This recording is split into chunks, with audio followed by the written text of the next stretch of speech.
Hello, আসসালামু আলাইকুম। আমি আপনাদের আজকে গরুর মাংস রান্নার রেসিপি দেখাবো। প্রথমে আমি এখানে হাফ কেজির মতো গরুর মাংস নিয়ে নিলাম। তার মধ্যে দিয়ে দিলাম রসুন বাটা, তার মধ্যে দিয়ে দিলাম আদা বাটা,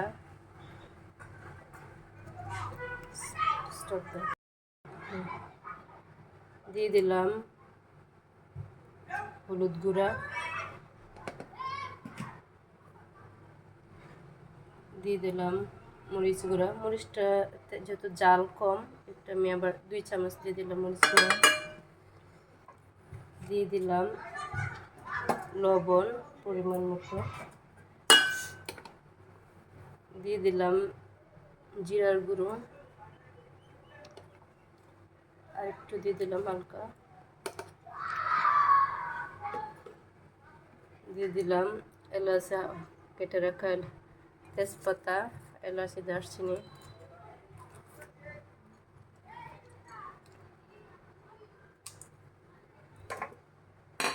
এগুলো আমি ভালো করে মাখিয়ে আধা ঘন্টা ফ্রিজে রেখে দিব।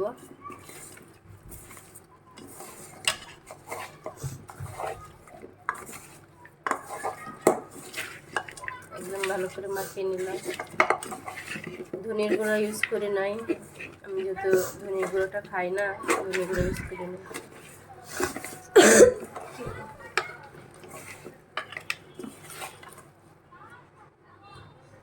একটু তেল দিয়ে মাখিয়ে নিলাম।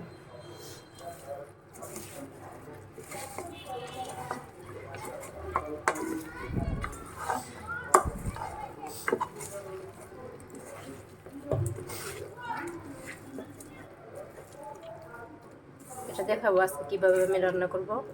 এটা আধা ঘন্টা ফ্রিজে এভাবে রেখে দিব। আমি কড়াইয়ের মধ্যে পর্যাপ্ত পরিমাণে তেল দিয়া পেঁয়াজ কুচি দিয়েছিলাম। তার মধ্যে পেঁয়াজ কুচিটি হালকা বাদামি কালার হলে তার মধ্যে মাখানো যে মাংসটা ছিল ওটা দিয়ে দিব। আমি আধা ঘন্টা মাখায় রাখি নাই, প্রায় ঘন্টাখানিক উপরে মাখিয়ে রেখেছিলাম। কারণ আপনারা চাইলে আধা ঘন্টা করতে পারেন বা 1 ঘন্টাও মাখিয়ে রাখতে পারেন।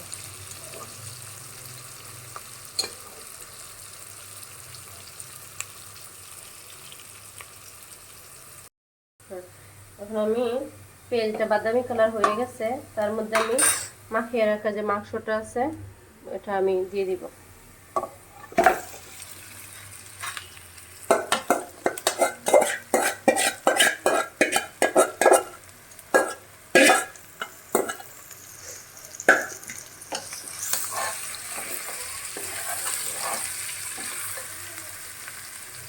এটা একটু নেড়ে দিব।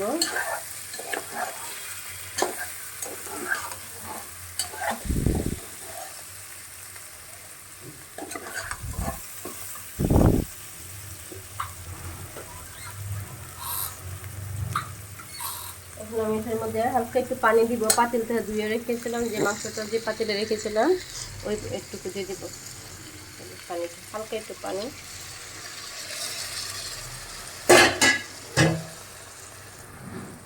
এখন আমি এটা ভালো করে কষিয়ে নিব। এটাতে আমি কষিয়ে নিব।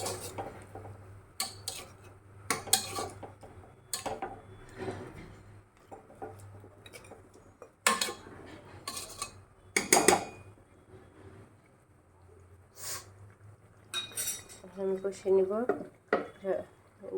দেখে দিলাম। সেটা আমি নেড়ে দিলাম। এটা ঝোলটা একদম ভালো করে কষিয়ে নিব। কষানোর পরে ঝোল দিব। আবার এটা কষানো মাংস, ঝোল।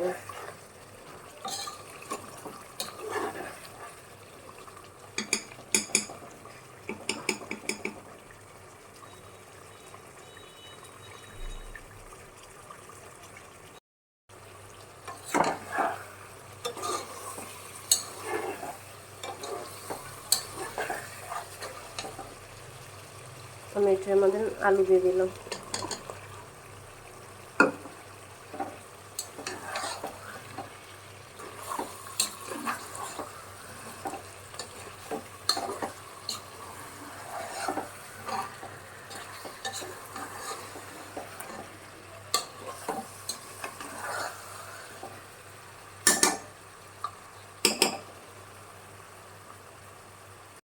এভাবে প্রায় আরও আধা ঘন্টা কষাবো, তারপরে পরিমাণ মতো জল দিব। আলুটা একটু কষিয়ে নিই, দেখে দিলাম।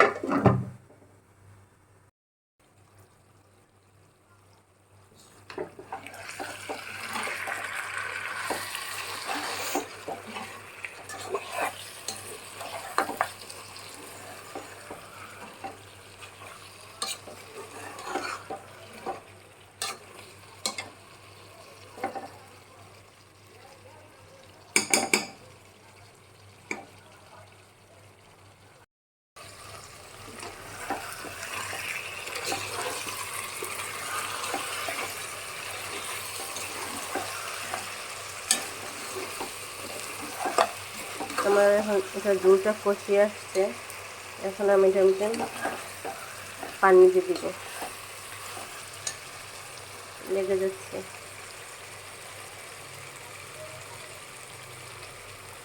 পর্যাপ্ত পরিমাণ পানি দিয়ে দিলাম আস্ত 3টা সব কাঁচামরিচ।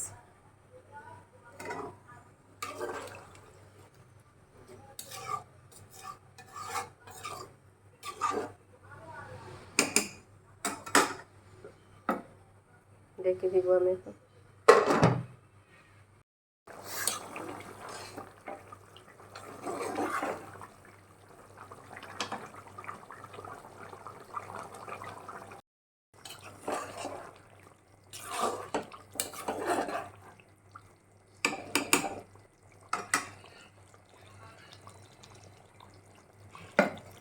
এটা আলু দিয়া গরু মাংসের ঝোলটা এভাবে রাখবো, হালকা ঝোলই আছে এখানে।